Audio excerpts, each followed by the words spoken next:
अस्सलाम वालेकुम वरहमतुल्लाहि वबरकातुहू। आज का ये मोहब्बत भरा वीडियो पैगाम हम अपने उन खवातीनों हजरात के लिए आपके सामने पेश करने जा रहे हैं, और ये इसलिए रिकॉर्डिंग करवाई जा रही है ताकि उन लोगों के लिए जो लोग चाहते हैं कि हम रसूलुल्लाह सल्लल्लाहु अलैहि वसल्लम की सुन्नत को जिंदा करने के लिए एक खुले मैदान में नमाज ईद उल अजहा के इस फरीजे को अदा करें। जी हाँ, नबी सल्लल्लाहु अलैहि वसल्लम की सुन्नत मुबारका से ये साबित है, आप हमेशा ईद ऐन की नमाज जो है खुले मैदान में अदा किया करते थे। और इस फरीजे को अदा करने के लिए रसूलुल्लाह सल्लल्लाहु अलैहि वसल्लम उन खवातीन को जो अपनी जिंदगी का अक्सर व बेशतर वक्त अपने घरों में पर्दे के अंदर गुजारा करती थी, उनके बारे में भी हुक्म दिया करते कि उनको ईदगाह की तरफ लेके आओ। इससे अंदाजा होता है कि ईदगाह में खुले मैदान के अंदर नमाज को अदा करना ये किस कदर अहमियत का हामिल है। तो इसी जरूरत के पेश नजर मुहर्रक में रहने वाले और मुहर्रक के गिरदोनवा वो लोग जो कि इंडिया से ताल्लुक रखने वाले हैं या बांग्लादेश से ताल्लुक रखने वाले हैं,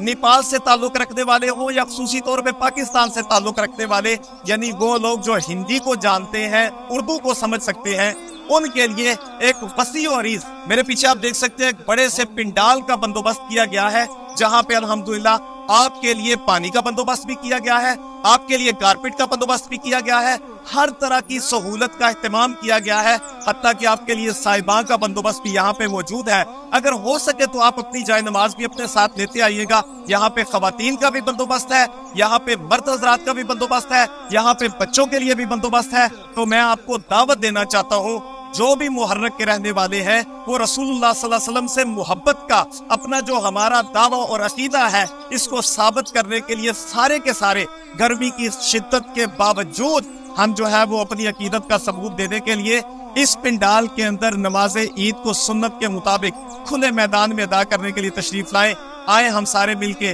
अल्लाह की किबरियाई को बयान करते हैं। अल्लाह आपका और हमारा हामी और नासिर हो। अस्सलामु अलैकुम वरहमतुल्लाहि वबरकातुहू।